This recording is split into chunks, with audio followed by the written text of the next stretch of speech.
Good evening, everyone, and welcome to the Iron Forge podcast. As iron sharpens iron, so one man sharpens another, which is Proverbs 27:17, the foundation of our podcast. A little intro for myself. My name is Danny Q. I'm a husband, a father of one, been saved about 7 years now, and I'm honored to be the host of our podcast where we get to talk about life experience, and definitely from a biblical perspective, which I think is the most important thing and the thing that we want to share and help other people on their path towards. So I'll pass it over to Dennis. He can do a little introduction and then we'll get started. Yeah, my name is Dennis. Also a father, husband. March actually would be 20 years married. So all my kids are adults. The baby's 18. Just recently saved. I think it's only been a couple months, and just excited to get this rolling and kind of, just reach people who may be lost or just maybe need, to hear our experiences and where we're coming from, and, maybe men who just don't, know how to express themselves and talk and don't have that community. So that's why we're here. So, Daniel? My name is Daniel. And I am also married, a father of three, and have been saved for quite some time. I grew up in the church, I'm super happy to be here. Super excited to start this podcast and really get these these episodes out there. I'm really excited to see what God does, how He moves, and what He does to use these platforms for His glory and to reach other men. So excited to be here. Amen. Let's go. That's awesome. All right, so the one thing that we all have in common, actually, it's not like we have everything in common, but the one thing that we really have in common, we all have beards and we're all sipping coffee, right? But aside from that, we're all fathers and husbands, which thankfully is the truth for all of us. That's not always the case. You're not always a father and a husband in certain households, but thankfully and prayerfully, that's how our households are run. So my first kind of topic, and just kind of base the foundation of what we're talking about here is what does family look like from a biblical perspective? What is the original design of family for the Lord? I think there were two types. Go ahead, take it. Well, I wrote down two types, earthly and then spiritual. Okay. So earthly would be, our immediate family, our for the wives, us husbands, the children, our wives, and then the spiritual would be what we are, the brothers, community that we talked about, whether it's the men's community or, the women's community. So, like Jesus, his spiritual family were, in my opinion, his disciples, right? So that would be another, example of spiritual family. So. All right. Daniel?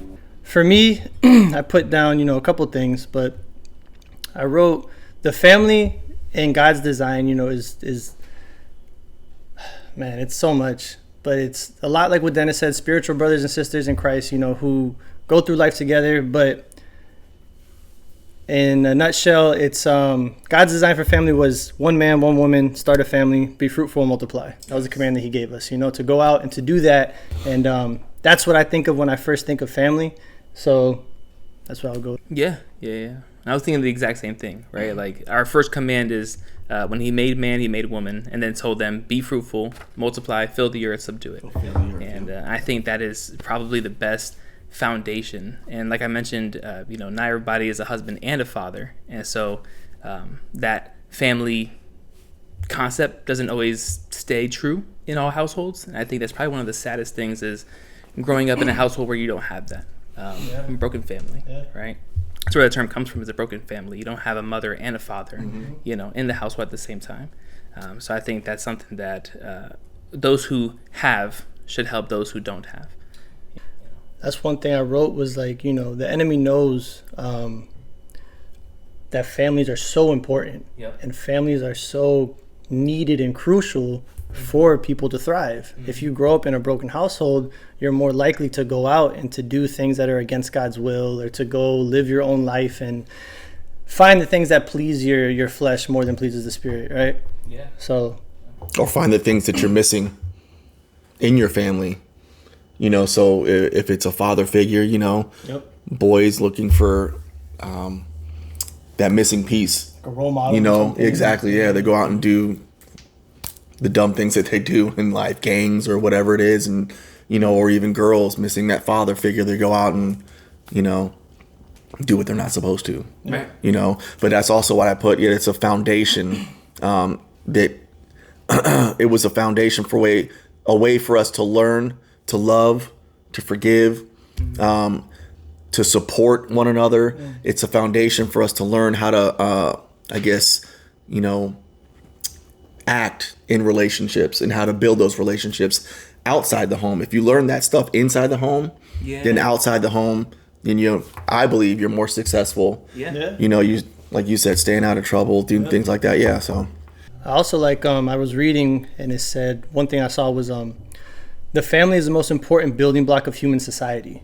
So that's another reason why the enemy will attack it and try to break it down, because if you can break down the family, you can break down people from fulfilling their purpose, fulfilling their calling, for being lost for 10 years, 20 years, not doing what they're supposed to be doing, and they get to it late, whatever it may be. I know God's timing is perfect and his will always prevail, but we can be held back and lose time because of having a broken home or a broken family and dealing with family issues and all these things. So it can be a big I guess blocker for people. Yeah. For fulfilling their God-given purpose, right? Like what God intended for them to do could be stopped by what the household looks like. I was also thinking, we set the example because we're all fathers, we're parents, we all have wives.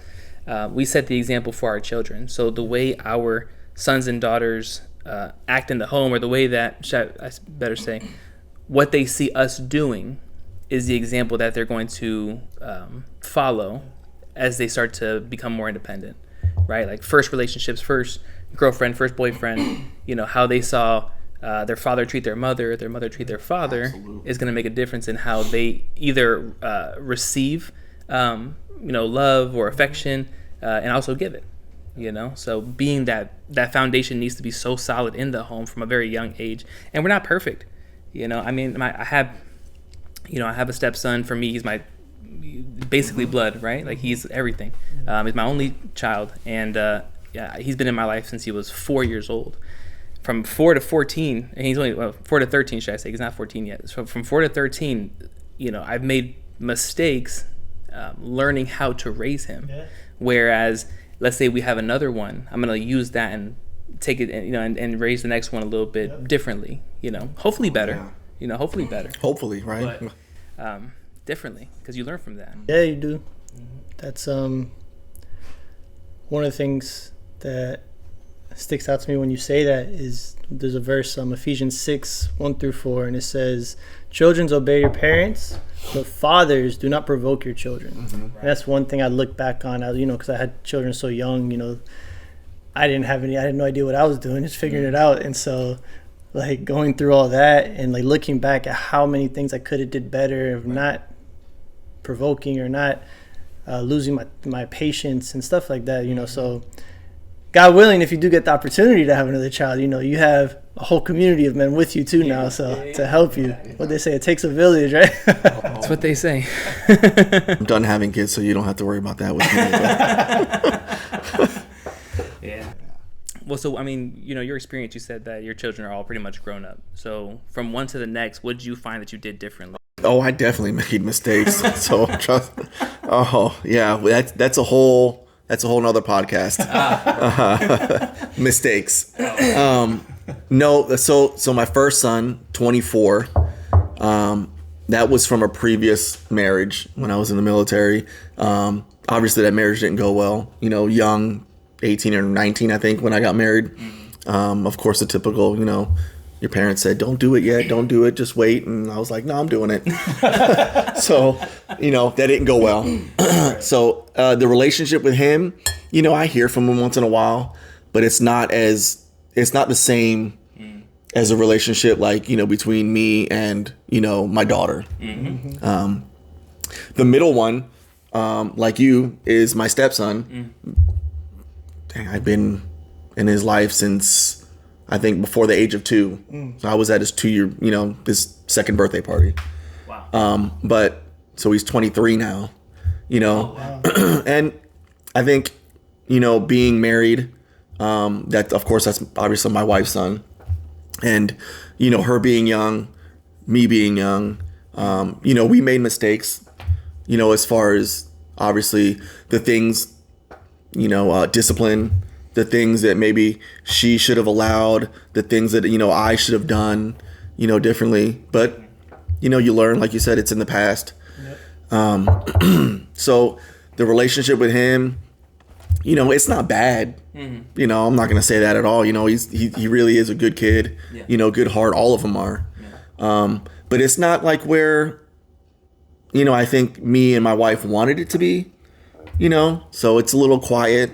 My daughter, on the other hand, you know, is a complete monster. She's something else. So, but, you know, so you see, you know, obviously the differences, you know, each kid is different. You know, the first one, my first son, is very, very quiet. He'd be in the house. You wouldn't even know. You wouldn't even know he's in the house. You know, the other two are very vocal. Their attitudes are different. But, you know, again, it's just mistakes. If it came down to having another kid, which, again, would never happen. That's done. Right. Never say never. Oh, no, it's done. Yeah, but there would be a plethora of just knowledge and things that we both, me and my wife, would do differently. You know, we've kind of learned with our daughter not to react so quickly, even though I still do that sometimes. And, you know, like anger, you know, and I'm like what? And my daughter does it on purpose sometimes just to mess with me. And then she finds herself, I see her laughing, and my wife's laughing. Right. But It's not funny. yeah, I'm like, it's not funny. Why would you? They do it on purpose. Right. But things like Daniel said, not to lose your temper so quickly. You know, to realize that, you know, they are kids. When I tell you to do something, everybody's gonna do it differently. But in my head, like, I get angry because I'm like, you're not doing it the way I pictured it done. Right. In my head, I'm like, why? You know, but it's still getting done. So it's certain things you got to let go. Right. Be more patient. So if I could turn back, you know, the clock, that's what I would do, is just the patience, kind of letting go a little bit more.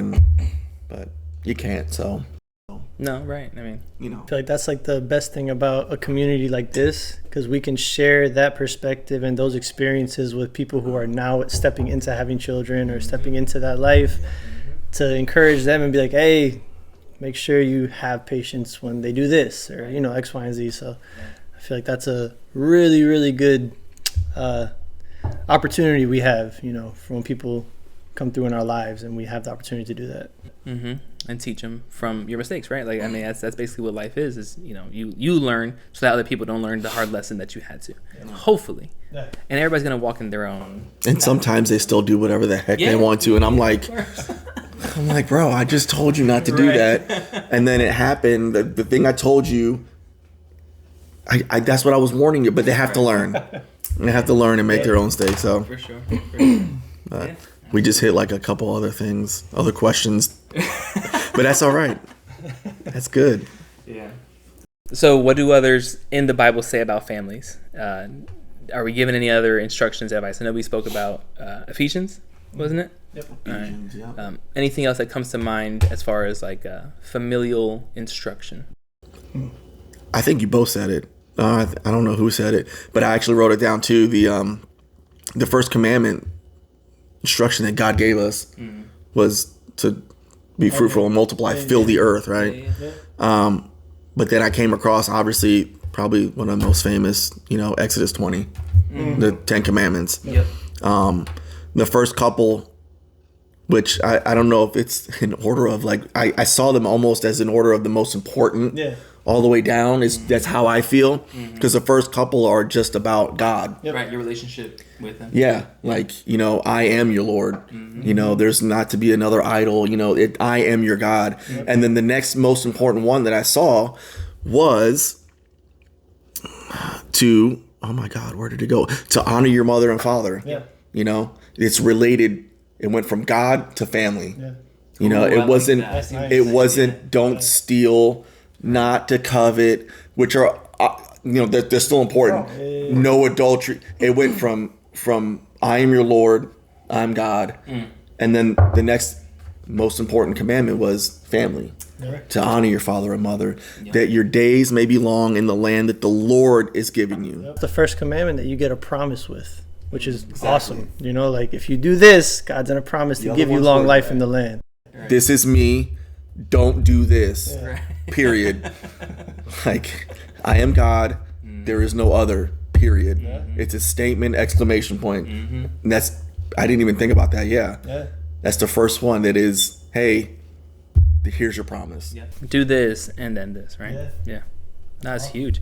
But what I think is very interesting is the first one being, honor your mother and father, and then do not commit adultery. Both of those are family relationship based. You know, if you're not with someone, you can't commit adultery. If you don't have children, they're not going to be asked to honor you as a father or a mother, whatever the case is. Like, they're both like tied hand in hand, and it's all about the way you treat your family directly, right? Like, are you treating your children with respect? Are you avoiding provoking them? Do you have the fruits of the spirit, right? Are you being patient? Are you keeping or making peace in the house? Is there joy in the house? It's just all of those, right? So I think that's one of the most or two of the most important commandments when you have the family setting, or if you're in it yourself, is to make sure that you are following those two. Yeah. Mm-hmm. Oh, that's good, man. Yeah. But I think as far as instructions and advice, you can't really top that. You know what I mean? Yeah, exactly. It didn't come from somebody in the Bible, or even, I guess, even if it came from like a disciple or a prophet, which it still came from Jesus. I guess the word, it came from God.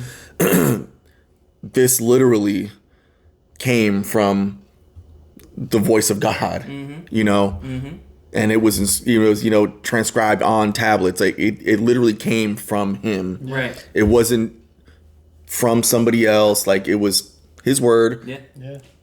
Written down. Yeah. So that's what makes it more important. So is there any what lessons can we learn in the Bible about families? Is there any examples that come to mind when you think of biblical families and stories, whatever the case is? There was a bunch, right? Yeah, there's a bunch. I got a couple here. So the first one I put down was obedience. Obedience brings favor from the Lord, and like for instance, Abraham was obedient in obeying God into even the most crucial or critical thing he could have did, which was sacrificing his own son. And God gave him favor, and he's like, you're going to be the father to many nations, and this is your inheritance, and these are your children. He gets to keep his son, all these things. And then I thought of the prodigal son. Patience and love bring healing. So the son, he may have, he went off, did his own thing, and his father had patience and love and waited for him. He didn't chase after him. He didn't go doing anything to force him to come back home. He's like, okay, he gave him his inheritance. It's like, okay, go do it. And he had the patience and the love to just wait for him to come back. Go learn your lesson. Yeah. And what was the last thing I put down was having patience and showing love to your family instilled a sense of belonging in them. So when he was out there and like eating the pig's food, he remembered, he's like, my family, my father's servants live better than I'm living right now. And like that instilled that love that he knows in his house that his father will take care of him no matter what, if even the servants are getting taken care of. So those are the big three ones that I pulled. But I feel like that really spoke to me as I was just reading. I'm like, oh wow, this is so deep, Good, yeah. Well, what's interesting about the prodigal son story is I don't want to say the second part of it, but later into the story or the parable, the brother of the prodigal son, the jealousy that comes out of him, the way he feels. I think if you grew up with siblings, at some point or another, you probably felt like that, right? I grew up with 3 brothers. We're different age groups and stuff like that, but at times it felt like favoritism was happening in the house. Some would get in trouble and others wouldn't, right? And maybe it comes from parents learning how to discipline differently with the different age groups, because they're learning to be parents the same way we're learning to be people, at the same time. But yeah, you gotta check that ego and check that jealousy. And the beautiful thing is the father's patience with both of his sons, not only with the prodigal son but also the other one. Where he's still happy. He doesn't shame his other son, doesn't disown him or anything. He's like, understand why I'm happy to see my son. Because there's still love there. That's so good. The jealousy, that's what I wrote. I broke it down into two different things: that the earthly family dysfunction and the spiritual family dysfunction. Because even in the Bible, it shows us that, I wrote down, I think one of the most important lessons is how the Bible shows us we don't have to be perfect. That even in the Bible, there were problems between family members. So the earthly, when you said jealousy, the first thing that came to my mind was Cain and Abel, I wrote down, and then Joseph and his brothers. Right. That the amount of jealousy and dysfunction within themselves caused murder, and then they sold their own brother into slavery. Just got rid of him, threw him into a hole, and just, hey, see you later. And I can only imagine, like, you come back and dad's like, hey, where's Joseph? There were so many, and now there's one less. I don't know. What was that conversation? And you were so jealous that you couldn't see, like, your brother, I guess, like, winning, or see his, and just support that. No, got rid of him. The spiritual one, I thought, when Peter denied Jesus and when Judas betrayed Jesus. That was, again, spiritual family. They were brothers, right? And again, we don't have to be perfect. There's going to be problems. It's just how do we, I thought last night, I was telling Daniel, I was up to like 1 o'clock writing notes. Oh, wow. So, and I thought to myself when I wrote this, I'm like, what if none of that happened? What if they took God's word and Jesus's word and approached their dysfunction, their hatred, their jealousy in a biblical sense, and dealt with it differently? What would that have looked like? Right. Different story. So again, it goes down to patience, learning, and just trying to stay as close to the Bible as possible in the Word. So. Yeah, I think another good example too. You go back to Abraham. I think you mentioned, when he was wise enough to realize that him and his nephew Lot were multiplying a little too fruitful in the same amount of land, and he was like, hey, look, we're clashing, we're bumping heads, we need to kind of split up, right? And I think it may not have been a direct command from the Lord to do that, but he had the wisdom to say, hey, this is causing dysfunction in our family, we need to break apart. You take the left and I'll go to the right, or if you go to the right I'll go to the left, but this isn't working out. And it was still in love, and understanding, more than anything, having wisdom to know when to separate yourself from certain people, even if it is your family, which can be hard. It can be, but sometimes those boundaries need to be put in place. Not because you don't like them, but you see things that are happening. You're like, okay, we should probably separate ways for a time being and do our own things. So that's good. Maturity has to come. We'll see you on the holidays. There you go. We know those families exist. I can only deal with you for this much, so we know they exist, and they know that too. So. Yeah. Won't name no names, but there are out there. Yeah, right. So I think when it comes down to, above anything, there's so many different lessons you could take from understanding the family dynamic from a biblical perspective, and just the stories in it. I mean, you look at Old Testament; it's literally all family lines breaking apart and coming together and breaking apart, and between judges and the kings, and afterwards, and David and his sons, where he was so prosperous and fell and made his mistakes, and afterwards it was just complete dysfunction in his family. His sons, killing each other, and there was all kinds of other stuff. Go read the book, but there's always something that you can learn. But I think anything that you look at, aside from country to country, a lot of the Bible is based on how you deal with family, or how the Lord deals with family, and helps to bring redemption where there's brokenness. A lot. Yeah. So, what are some generational issues that you guys that may arise when you're raising a family, and then how you navigate them? Oh man, I think that goes back to I think you mentioned it, how the family, the missing father, or things like that, or if the parents are together, did they exhibit abuse, or their abusive relationships, things like that. Those generational things. I mean, kids that lived in households where things like that happened, or the fathers weren't there, when they grow up and become parents and husbands or wives, they tend to repeat. When you see an abusive husband,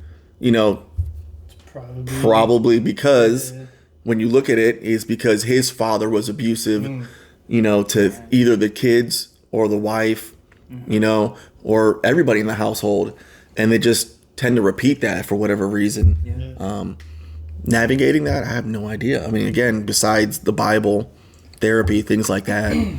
I want to share something. So, as I was reading this question, I looked up Exodus 25, and it tells us that those who bow down and serve other fake gods will have the sins of the fathers fall into the third and fourth generation of children.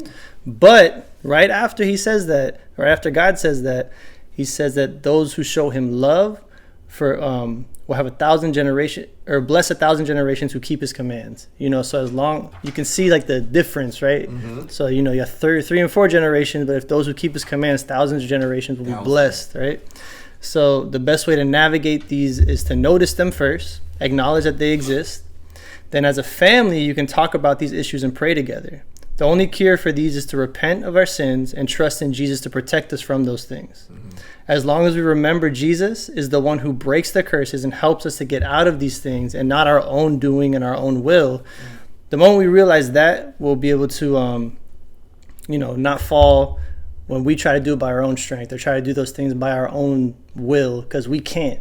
Like I heard the other day, it was, I forgot the video, but he was saying, like, don't ever say, I'll stop doing this on my own will. Like, God, I promise you, I'll never, ever drink again, for people who have a drinking problem. Or I'll never smoke again, because you can't place that on yourself, because you can't do it. It's too big. You know what I mean? So you got to say, through the power of Jesus Christ and the Holy Spirit living inside of me, I pray that I don't do these things or fall into these temptations again. So I love that question. That was a really good question. Yeah, we definitely can't do it by ourselves. Right. So, I mean, for the people who think they can, you can't. And we've all tried. Right. And I mean, none of us here have an abuse problem, but just things in general, little things. If we can't do these little things on our own, what makes us think that things like that affect our household, abuse, molestation, rape, whatever it is, those generational things, and those are just the worst ones. You're not going to be able to navigate that on your own. You're just you're tricking yourself, and you're going to say, I think I got it. And then you're going to go on to your own relationship or your girlfriend or your wife and have kids and do the same thing over and over. And it's just going to keep repeating itself, Yeah. No, that's good. And those are, some of the more extreme cases, but even the lesser extreme of being quick to anger with your children because that's what you saw your parents do, right? Like that was the example you were raised with, or even me, yeah. What do you call it? What's the word I'm looking for? Like over disciplining. You know what I mean? Like because that's how you were raised. So especially with, not to shame anybody by any means, but very, very hard parents, very hard father. And then you're raised to, that's how I was raised. We need to do X, Y, and Z this way. It is hard to break that. Yeah. And again, like you said, it is. testify. I'll use myself an example. I just got done telling my wife this story about me and my brother outside playing. My mom was on vacation doing something, I think seeing family, and me and my brother were outside playing with sticks. Uh-oh. Two boys, right? What was this? Yeah, right? So we were like young, maybe 10, 11 years old. Okay. Right? He whacks me in the head, splits my ear. Ooh. The cartilage right here in the ear splits it, and it just goes boop, wide open. Okay. My dad has to take me to the hospital, right? He's him by himself. Right. And I just got done saying this thing, and I used to do it to my daughter when she was playing sports, or even like the kids when they're outside playing, they get hurt, and then I get mad at the fact that they're hurt, and I'm like, I told, and you just like, you just lose your cool, and I just got done telling this story to my wife, and that's the first thing, and nothing against my dad, it's just, I don't know if that's how he was raised, his father, died when he was 16, passed away. But he had a father figure in his life, because my grandmother, to me, this was my grandfather, but that was his stepdad. Okay. But yeah, he was there the whole time.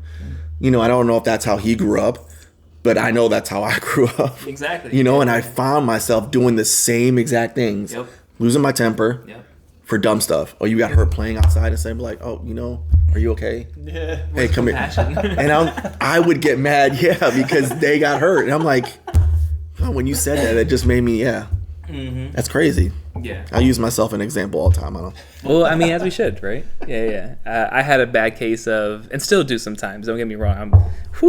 Bad case of I gotta be right all the time. Gotta be right all the time, right? Like, because I know, I know that from this, and I learned it, and okay, but is it about being right, or do you need to be compassionate, right? Like, do you need to give them a lecture every time because you know that you're right, or do they need you to just listen? Like, imagine if God did that to us. Like, bro, yeah. It's like, bro, again? You just hear a voice going, really? Like, I had it written down for you. Right. So anything generational like that. And, I think maybe it's just me, the lingo that I've heard more than anything, but you call it a generational curse. And it's probably biblical, right? Like the term curse comes from, these curses that happen to you, or whether it's the Lord or somebody else, and look that up. Yeah, it's right. So that's where I'm thinking. Right? So generational curses, but they can be broken, and that's the point. Is that you don't live there, you don't stay there. You learn, you repent, you learn from your mistakes or somebody else's mistakes, ideally, and move forward in a better way, especially when it's your family. Most importantly. First ministry, your children, your wife, because who else are you going to get it from? For them? Not the world. Right, exactly. Well, you hope not the world, but if you're not doing it right, then, that's what they're going to look to, friends, and hopefully the friends that they have, and we can keep going on, hopefully the friends that they have are, the correct friends, good but are they? You don't know. Yeah. I mean, that just goes into the next point that I wanted to make is, what are some challenges that you face when raising a family in our modern world? There's a lot. Oh boy. Well, then that's the first one I wrote down was that I believe the majority of the challenges that are going to come from the world. Yeah. What they see out there that looks fun, that looks, just different. And, it's so hard raising a kid, bro. I'll tell you, to get them in the word and in the Bible and in church as soon as possible. So they can not only see, and hear from other people, they can hopefully experience it for themselves, God's love and goodness.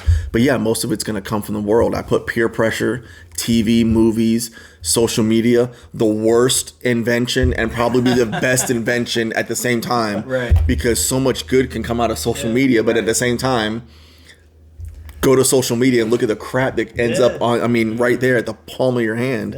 And then, and another one I put personally that I think I've had to kind of check myself on is not wanting to be that parent in front of other parents. Kind of not being the disciplinary or, other parents. You see other parents in the world, or even, again, TV, social media, their kids can do whatever they want. Some parents, I think, kind of deny their Christianity and kind of hold it back because they don't want to be that parent in front of maybe their friend. Well, I don't want their friends to know that I'm that much of a Christian. No, you can't do that. Or, no, you can't watch that movie, or no, you can't listen to that kind of music, or, Yeah, absolutely. At the end of the day, we know we're doing it for their good. Yeah. And then we can explain that to our children. Like, I care less what somebody else thinks or like what they're going to say about me as a parent. But like, and that's the problem. I think some people have a problem doing that right there. They don't want to be, again, that person. Oh, it goes the same with, proclaiming your Christianity to people, or do you listen to Christian music? Some people, no. And you do. They don't want other people to know that they love God, that they follow God, because I guess, I don't know if I'm explaining it right. Like maybe their popularity is in jeopardy of hanging out with these people because they like them, but it's you have to know that at the end of the day, I don't care what they think. That's something like I always want to instill into my kids is like, don't worry about what everybody else is saying or is it looking at you or how or whatever you're doing. Don't let that affect you into the way that you'll stop living your life for God because of what they think. And that's why I think it's so important, to involve them in like activities, but that are Christ-centered. Like for instance, we have our kids in boxing, right?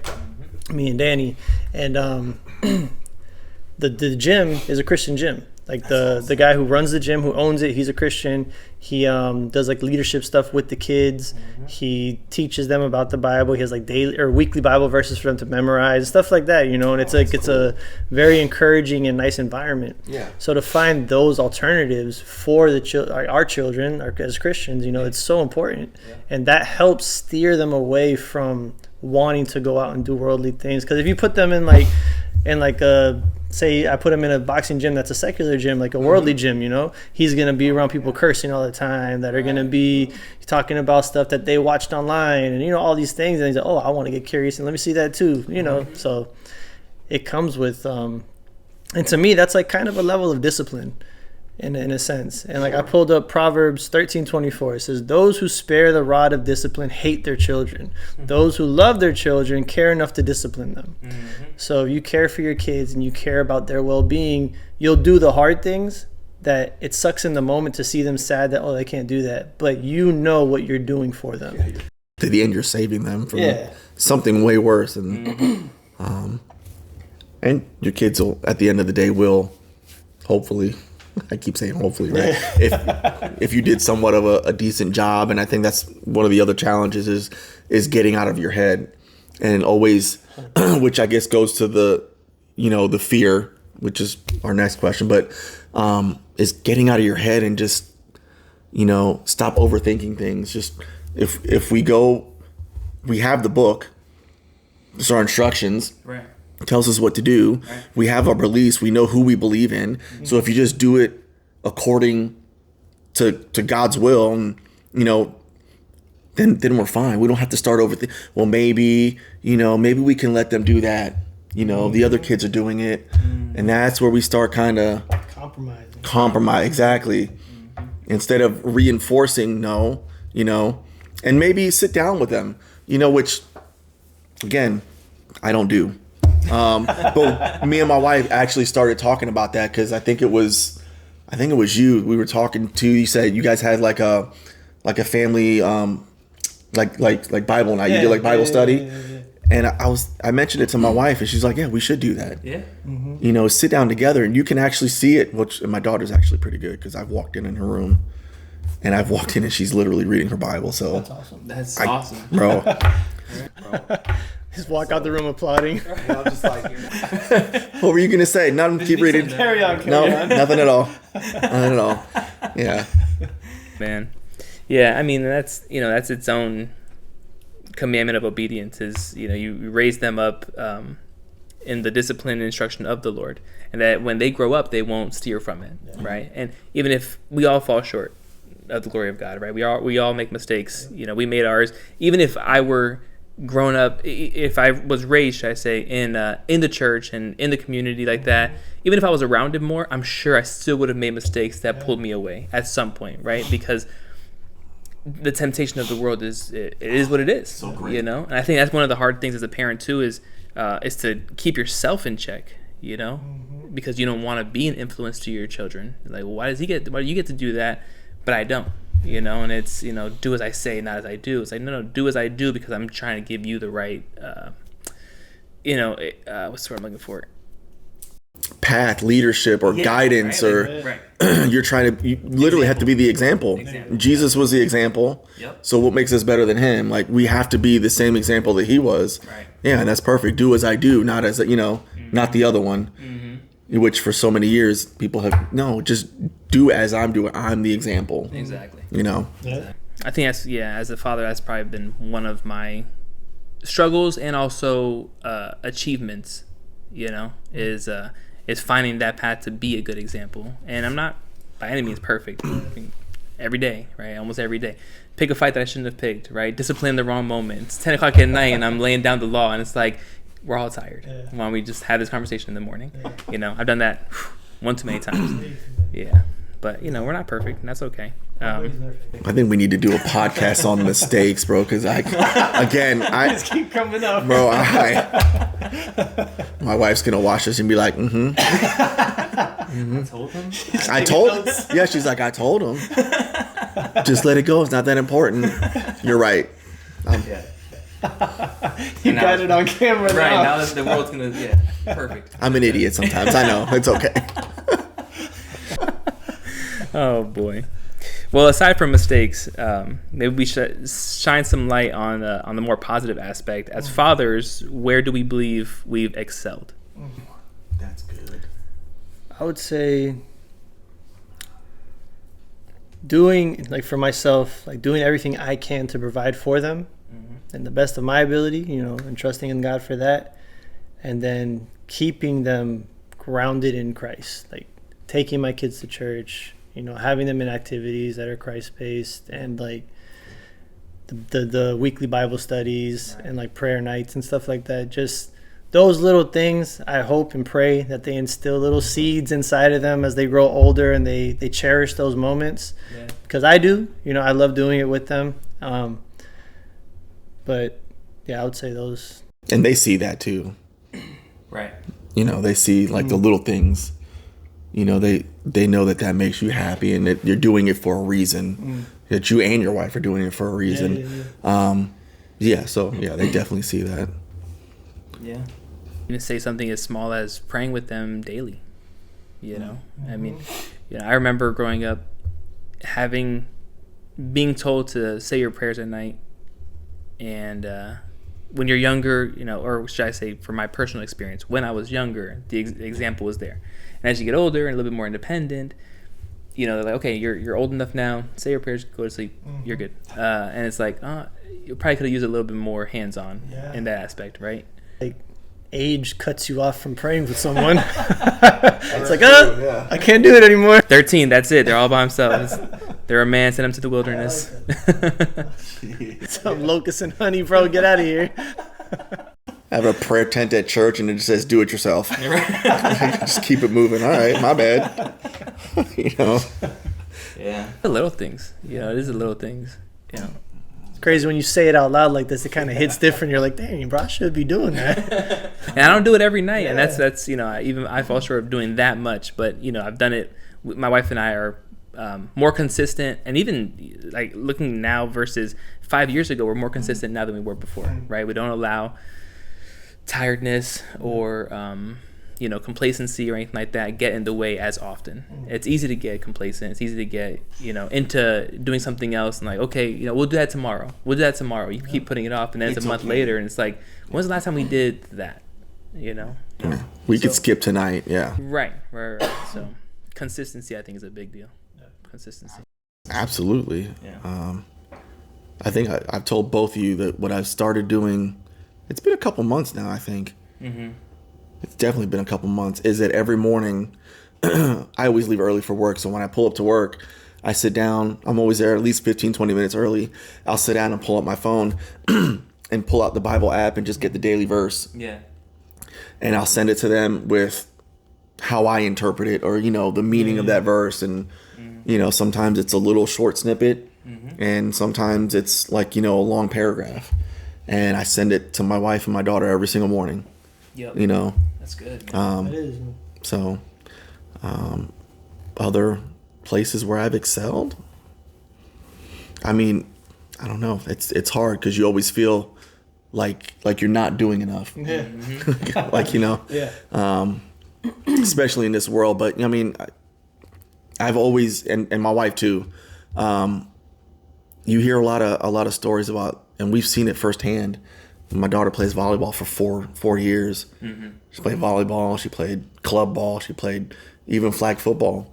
It didn't matter what, and even before that, gymnastics or cheer. We're always the parents that show up. Always there. It didn't matter if I had work. That's awesome. Right. I'll get out an hour early. Yeah. And make sure I make that game. If I have to work on Saturday, I make sure I took time off. And made sure, because I know that that's important. Always showing up, even to little things like that, just sporting events. Yeah. But my daughter knows, and all the other kids know, and all the other families know that they know who we are. Yeah. Like, we're Lonnie's mom and dad. Right.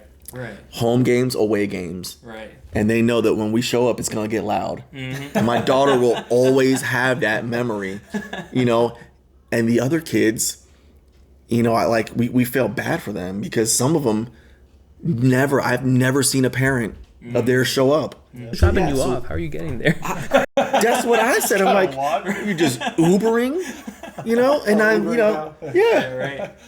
So, so we would cheer, extra hard for them, because we know that they appreciate that. Yeah. Even though sometimes I get the little side eye, like, Right. if there's trying to be quiet but I know that they appreciate that. I know she'll always remember that. Right. My parents always showed up.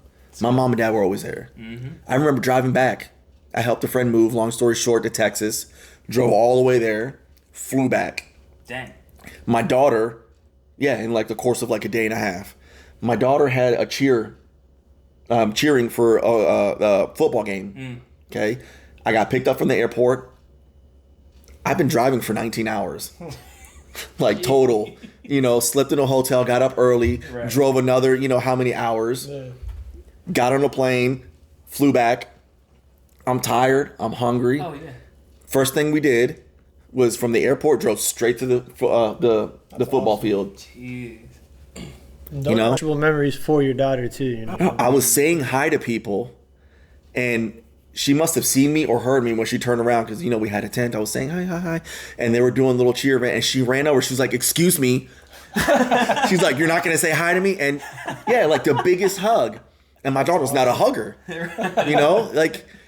She's, at the time, she was a little bit younger, but still, she's not like a hugger. But she gave me the biggest hug. She was so happy. That's awesome. So it matters. So Showing up. yeah. Showing up. That's a huge accomplishment right there. Big time. I just want another hug. Shameless plug. Give me a hug. Shameless plug. Ooh, that's a t-shirt. We're gonna snip this, and I'm gonna send it to you. Daddy loves your hugs. Oh boy. That's good. Yeah, showing up is huge, man. I mean, I give my parents all the commendations, right? Like, my younger brothers played baseball all the way through, like, elementary school, middle school, and then high school. They broke off, and basketball, football, whatever. But my parents were always there. They made sure to be there. And I played, like t-ball. I played maybe a year or two after that, and it was not for me by any means. But they were there. They were there, and that was the point. So my parents showed up, for us, and it really, it makes a difference, because they're gonna remember that. They remember that you're there on the sideline. And I gotta say, as a father, seeing my son do boxing, that's one thing I always wanted to do as a kid, was some form of martial arts. It just never happened. But giving him the opportunity to do boxing, whether he sticks with it for the next 10 years, whether he gets tired and moves on to something else, whatever, right? Like, I support him 100%.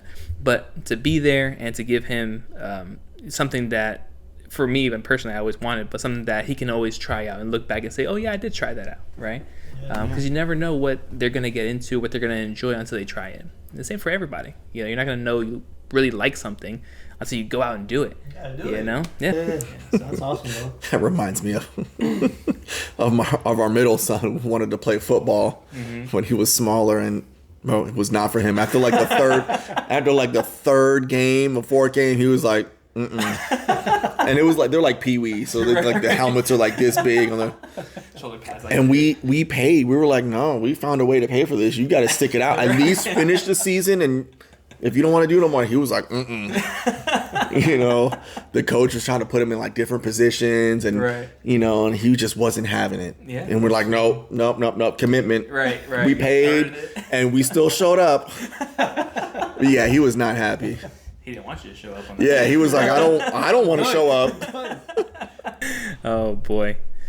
Yeah, man. I mean, it's, you know, just certain things that you don't realize what's going to make an impact in their life until maybe they're older and they look back and you know, you have these grown man conversations with your sons, right, or with your daughters, you know, and they're like, hey, I remember when you did that, you know, or remember what time we did X, Y, and Z. And you may not remember as much, but they do. He asked, and we gave them the opportunity. Correct. My daughter never played volleyball in her life. Right. High school came, I want to play volleyball. I'm like, Okay.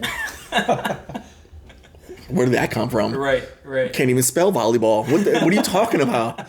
Volleyball? Right. I was like, that's fine. You want to do it? We pay for it. Right. Try it out. If you don't like it, then keep moving. But we gave you the opportunity. Yeah, exactly. You know, so yeah.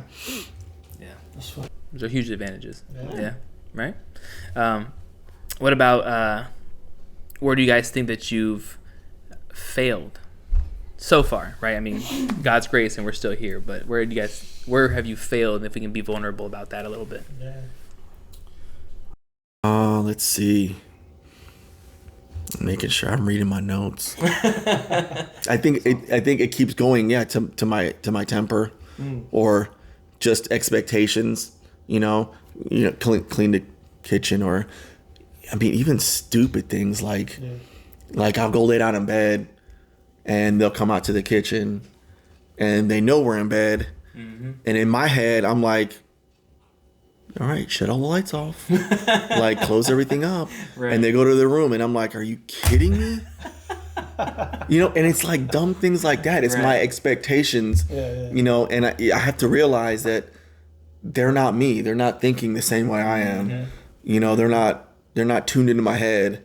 You know, I gotta kind of reel it back a little bit, or, you know, again, getting mad at just dumb things. Kind of take it back. I think that's where I've consistently failed. You know, there's not too much like yelling and screaming and, you know, go to your room, and that doesn't really happen. It's more like anger, but it's just to me. It's you. I'm not even expressing it to anybody else. My wife would be like, what's wrong? It's festering. And I'll be like, nothing. You know, my wife's main complaint, what's wrong? Nothing. Right. It just won't open up and be like, look, like this is frustrating me. This is bothering me. I don't know why they can't grasp it. You know, I just shut down, and she'd be like, what's wrong? And she could tell she's not dumb, right? What's wrong? Nothing. Right. Obvious. You know, that's where I consistently fail. Even to this day, I'm sure I'll go home later. But hopefully, like sitting here, I'll like, this will run back in my head and be like, all right, just let it go. It all changes today. It's not that important. Yeah, exactly. God willing, right? It's not that important. Yep. You know, Yep. It's not something that's, you know, life or death. You know, so why am I taking it that seriously? I don't know if that's how I grew up. I remember some of that, but you know, that might go back to those, you know, generational things, but so Real quick before or what you were just saying, something my wife had brought up recently, semi-recently. She said, is it going to matter 5 years from now?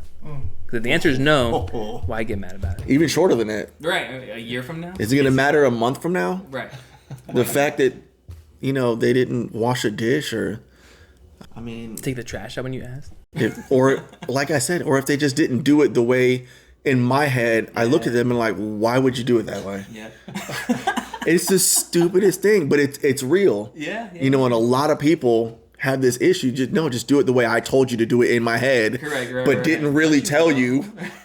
You know, and I get mad at the dumbest thing. Yeah. Yeah. So that's where my constant Yeah, and my wife would be like, just let it go. It's not that serious. Mm-hmm.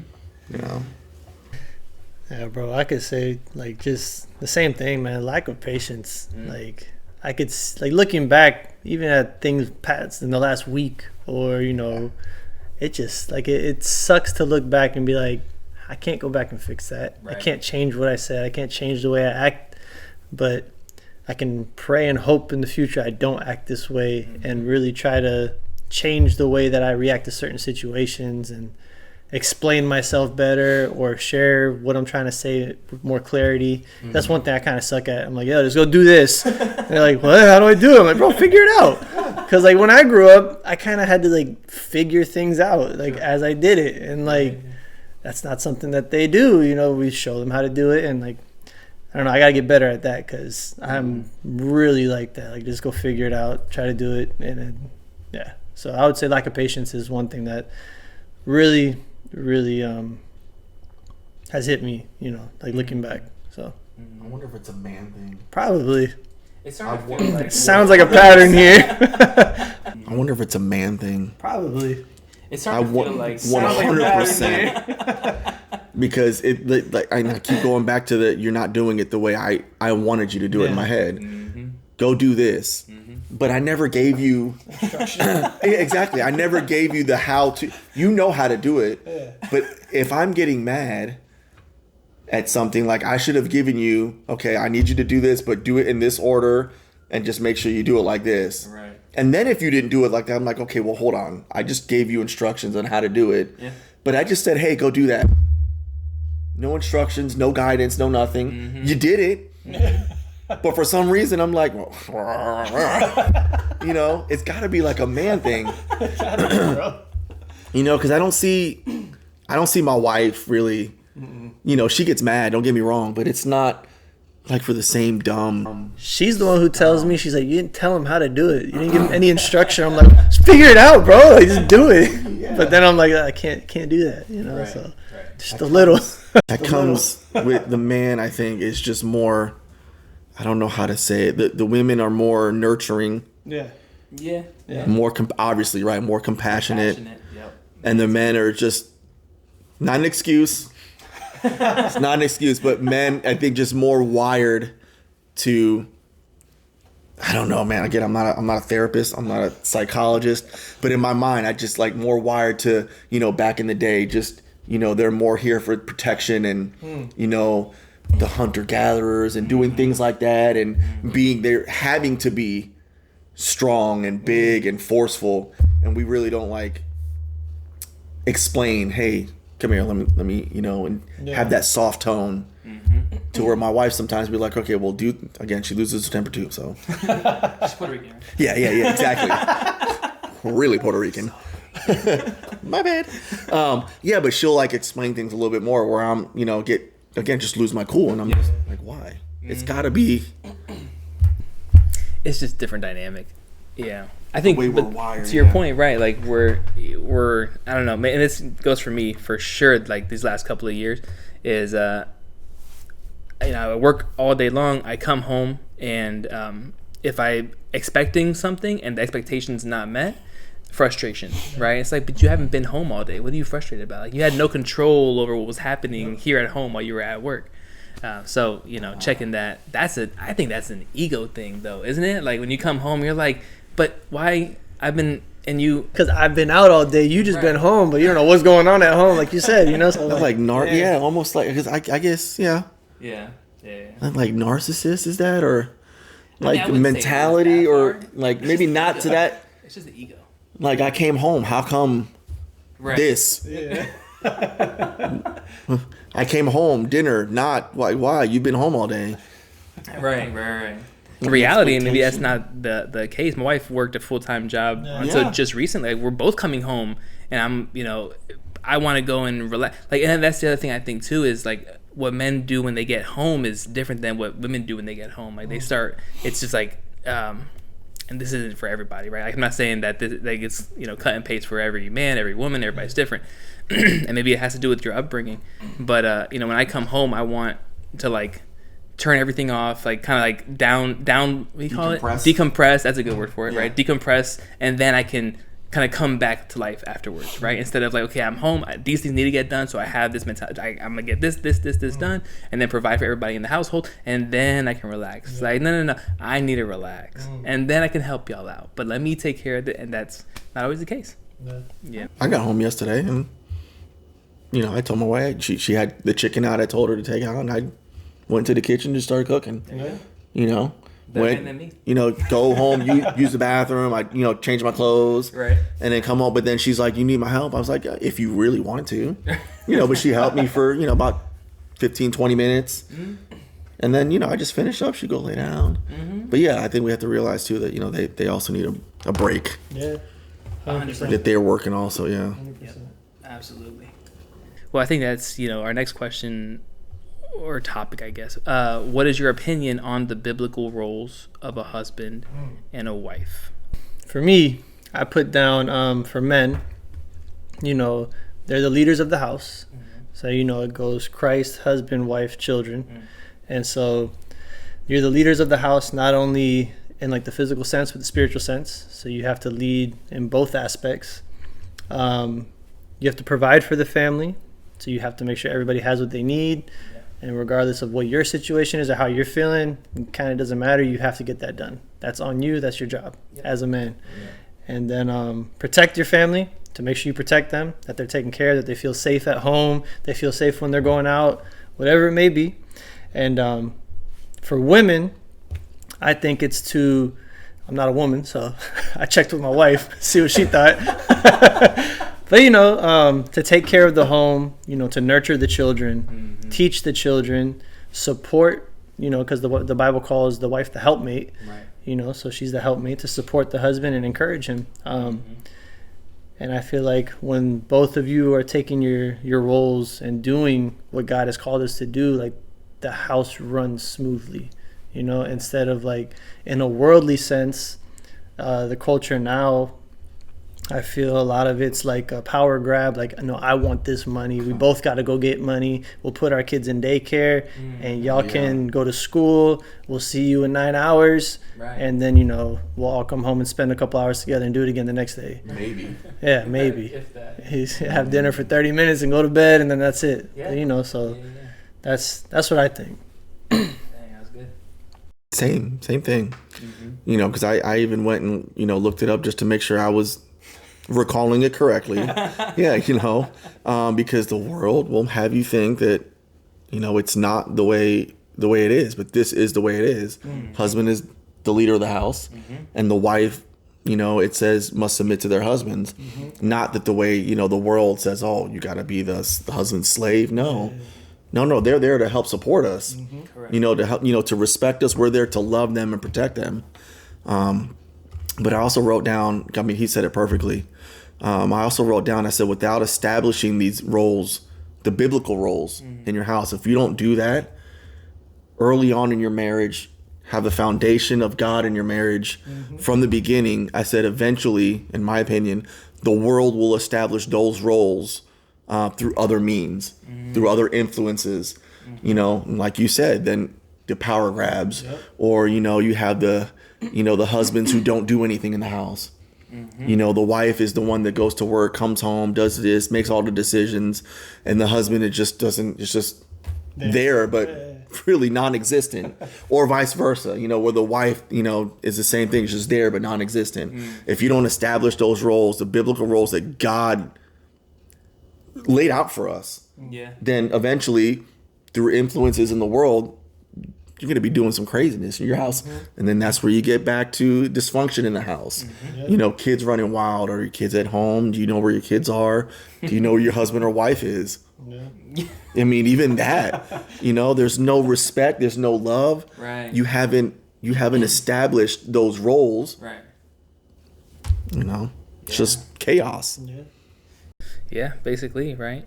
When you can't, I think my dad, one thing that he told us growing up that always stuck with me is you can't have two people in the driver's seat when you're driving a car, right? Because, you're going to crash, because they're both going to be deciding, no, I want to go left, I want to go right. This is the right way, this is the wrong way. So, there has to be I don't want to say hierarchy, it's probably not the best word for it, but, a structure. There has to be a set structure, and understanding in the household. But that only works for one, if God's in the middle of it, right, and He is the head. But with that comes respect and love for one another, patience for one another, right? Because we're different people. I think one of the biggest things that I've learned being married and being with my wife for almost 10 years now is we're not the same person. We don't always think the same, even though we finish each other's sentences sometimes, right? But we're not the same person. We're just not. And you're also not the same person now that you were 10 years ago. We grow, we change, we mature, hopefully, and that goes for both sides. So being able to maintain respect and love and grow together instead of grow apart, I think is the biggest thing to maintain that. Yeah, and God has to be the foundation, because then that'll never happen. And, or the small, even if for those people that think, oh no, everything's going great here, and yeah, but if you don't have, like, again, God is the foundation, the Bible, the Word as a foundation, then any smallest thing, like the smallest thing, can just cause chaos in your life. So yeah, big time, man. Colossians 3:18, with wives, submit to your husbands as is fitting in the Lord. But 3:19, husbands, love your wives and do not be harsh with them. If you're harsh with your wife, how can you expect her to be loving and submit herself to you if she's not feeling loved or respected or heard or cherished? If you're not filling her love tank, right? And check in with. I think one of the other big things that I've learned is checking in with your spouse. How are you doing? Take time to set aside time to check in. How are you doing? How are we doing? Is there anything that I could be doing better? Vice versa. Sometimes you have to have those not always easy conversations, but you need to be able to talk to each other. It's easy for that time to just slide away, and you don't do that for months and months, even a year, and like you don't, because you turn the TV on, right? You get home, you want to decompress, just eat, and then you're not really. Yeah, I mean, like, we don't do it either. Hey, how was work? Hey, how was work? Yeah, but like maybe on a deeper level, like you said. No. Like tell me, like how was your week? How are you doing? Right. And like you said, is there anything that we can do better? Right. Yeah, you got to spend that time. Yeah. It's good to be intentional about the question, not just let it be like a passing by question. How's it going? Oh, all right, you got it. Like, wait, whoa. I'm good. But I pulled up Ephesians 5:25. It says, husbands, love your wives just as Christ loved the church and gave his life for it. So to me, that's like, love your wife to the extent of like you're willing to lay down your life to make sure that she's taken care of and that she sees the love that you have for her, There's another Bible verse, I can't remember the top of my head, but it says, there's no greater love than to lay down one's life for a friend. Yeah. And like that kind of love, like to be like that with your spouse. I should have wrote it down here, but I wrote down Ephesians 5:21 through 33, which explains all of that. But I should have wrote it down. It was 1 Peter 3:1 through 7, which basically piggybacks off of what Paul was saying in Ephesians. Yeah, I got it here. I could read it real quick. So 1 through 7, it says, in the same way, you wives must accept the authority of your husbands. Then, even if some refuse to obey the good news, your godly lives will speak to them without any words. They will be won over by observing your pure and reverent lives. Don't be concerned about the outward beauty of fancy hairstyles, expensive jewelry, or beautiful clothes. You should clothe yourself instead with the beauty that comes from within, the unfading beauty of a gentle and quiet spirit, which is so precious to God. This is how the holy women of old made themselves beautiful. They put their trust in God and accepted the authority of their husbands. For instance, Sarah obeyed her husband Abraham and called him her master. You are her daughters when you do what is right without fear of what your husbands might do. And then to husbands, in the same way, you husbands must honor your wives. Treat your wife with understanding as you live together. She may be weaker than you are, but she is your equal partner in God's gift of new life. Treat her as you should, so your prayers will not be hindered. Wow.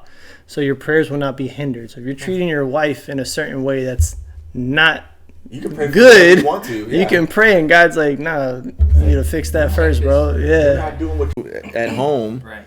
You know, raising your family, being, you know, a godly man. It literally said it word for word. Yeah, your prayers will be hindered. Yeah. That's crazy. Yeah. You know, and people might think, well, that's a big laundry list of things for a wife to do. But I mean, it's just as important. That small little, you know, paragraph, couple sentences there for a husband, you know, to not take advantage just because our wives are weaker than we are. Yeah. But even if it looks like a laundry list of things, it's all of these things are in a way to protect her as well. Like, you know, like when it says dress yourselves like modestly, and, you know, to take care of yourself in that fashion, there's a reason behind it. You know, you don't want to go out like the worldly woman and have everything shown, and you wonder why certain things may happen, or you get called certain names and stuff like that. But it's for your own protection. You know, God loves his children. He wants us all to be taken care of and to take care of one another within, you know, the body of Christ. Yeah. Yeah, your body's a temple, right? Or it's his temple, not a temple. It is his temple. Yeah. That's for men too. That goes, that goes for men too. Mm-hmm. How you take care of yourself, yeah, big time. Yeah, I think that's, you know, one of the beautiful things is that your spouse is a gift from the Lord. It's a blessing from the Lord. 100%. Children are a blessing from the Lord. Yep. Without those, I mean, not to say if you don't have those, you're not blessed, right? Because people are called to do different things, you know, just like the Apostle Paul. He wasn't married because his calling was the mission, you know, and that's okay for him. And even he says, for some of you, be like me, because that may be their calling in their life, is not to have a spouse. And that's okay. It's not meant for everybody, but it's meant for more than most. Or it's meant for, more. Yeah, exactly. Yeah. So, little tongue-tied. It is definitely a blessing to be married and to, you know, go forth and multiply. And if that's what, you know, God has called you to do and to have and to be blessed with, then you need to cherish it, and nourish it, and love it, and make sure that your instruction comes from him and not from the world. Because, like you said, man, the hustle culture, where everybody's got to make money, you know, that's your primary goal in life, and you want to come together so that you can do that together. You're both hustling, but what time are you actually spending together? You know, you lose that time in the blessing that you were given because you want to make this amount, right? Or this is your goal, this is your ambition, this is her ambition, and you're both are aiming towards the same goal. You can't have two drivers in the driver's seat. You know, it just doesn't work that way. And you can't bring none of that with you. Right. I mean, how much more happier are you that you made more money? I mean, you could have survived with less and, you know, made more connections, made, you know, more time for your family, and did things, make memories and things that like your family will remember. Like you being able to make it to all the games, you know, taking the time out of work to be able to do that. But those are memories and things that you can't get back. I make less money now by probably half easily. Wow. But we're not missing anything in the house. The house is paid, and all the, you know, the bills are paid. There's always food everywhere in the fridge, pantry, you know. So like, and I keep complaining too sometimes. I'm like, it's like it's everywhere. You saw my bustelo cabinet, you know. And I keep complaining to my wife. Like, man, I wish I made more money. And she's like, why? Everything's paid. Like we have everything we need. That's awesome. You know, so instead of having to work like I used to, more hours, more overtime, I have more time to spend, you know, with them. I have more time to spend with her, you know, which probably, you know, do more things and take advantage of that. So, yeah. The Lord's going to provide no matter what. At the end of the day, he's going to provide. And I don't knock anybody who has to work 2 or 3 jobs to make ends meet, you know, but like you said, you can never get time back. It's one thing that my wife and I have extensively had conversations about is you can always make more money, but you can never make more time, you know, especially when you have kids and you're watching them grow up in front of you, and it's like, wow, how fast did the time go? You blink 5 years until they're 18. Like, what? Yeah. Oh my gosh. Thanks. Right? Thanks. I'm sorry. 5 days. Yeah, that's my position. I'm like, you can't. Like, you don't get it back. What do I do? That's it. She's 18. Right. I remember when she was little. Yeah. I remember when she was laying falling on my shoulder. Now she's 18. You never get that time back. Like, Exactly. can't go back and change anything. Yeah. Can't add to it. Yeah. Anything else? Ah, man. No, I think that was good. Yeah. I got one more question. Shoot. What is it? I labeled it bonus question. Ooh. No. It's for you guys. I don't have nothing. No, it's easy. It's easy. So I tried to tie this one into our last one, and I wrote, how do you think community ties into the success of how fathers raise their families? How important do you think it is to have that spiritual support? Ooh. Since we spoke about community on the last one. Yeah. How important do you think that is? I think it's super important, but it's only My phone unfortunately died. Don't know how, because it's an Android. Oh, no. that's why. How do you think community ties into the success of how fathers raise their families? And how important do you think it is to have that spiritual support? Yeah. So I was gonna say, for me, I feel like it's super important. Like it's like right up here to have that family or have that community of people to help you. But it's only gonna help you if you open up that you need help. And I feel like that's a big thing that a lot of men struggle with is I don't want to ask for help, or I feel weird asking for help, or anything like that. And so you have that massive blessing of a group right there, Yeah. but then you don't take advantage of it to ask the questions or ask for the help, or be like, yo, can I get prayer, or can I sit down and have coffee with someone and talk about whatever's going on? Yeah. So to me that's like it's super important, super helpful, but it's only gonna work if you ask for it. If you take advantage of having the community, right, or being a part of the community too, right? And I would agree. Growing up, we didn't have a big spiritual community by any means, or really any. But we were raised all the same.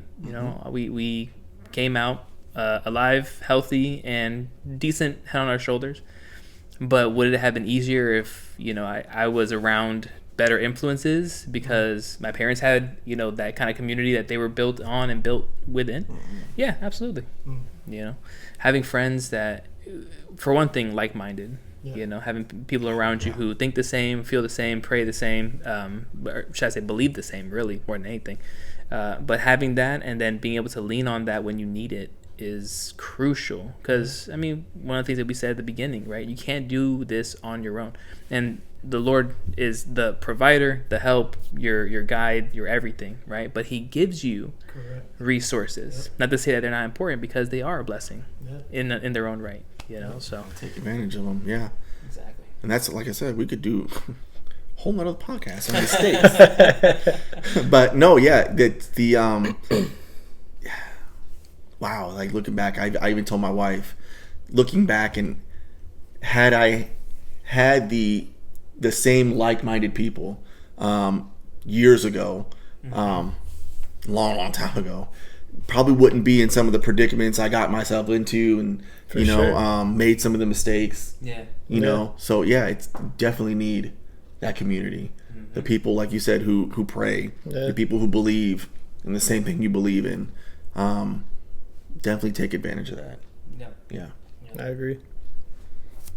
Yeah. That was a good question. Bonus question. Well, all right. I think that's a great place to end it. It's been a great conversation, and there's never too much to say about how important family is, and thousands of resources on raising them right. The most important one being your Bible, right? And take that to heart and follow it. Use the instruction that you're given, and God willing, health, blessings, provisions, and everything that you need will follow. Amen. All right. It's been great. Sweet. Thanks everybody for following, listening. All 10 of our followers, hopefully 10,000, but we'll see. But yeah, we'll be back hopefully soon for another one. Thanks everybody. Peace. All right.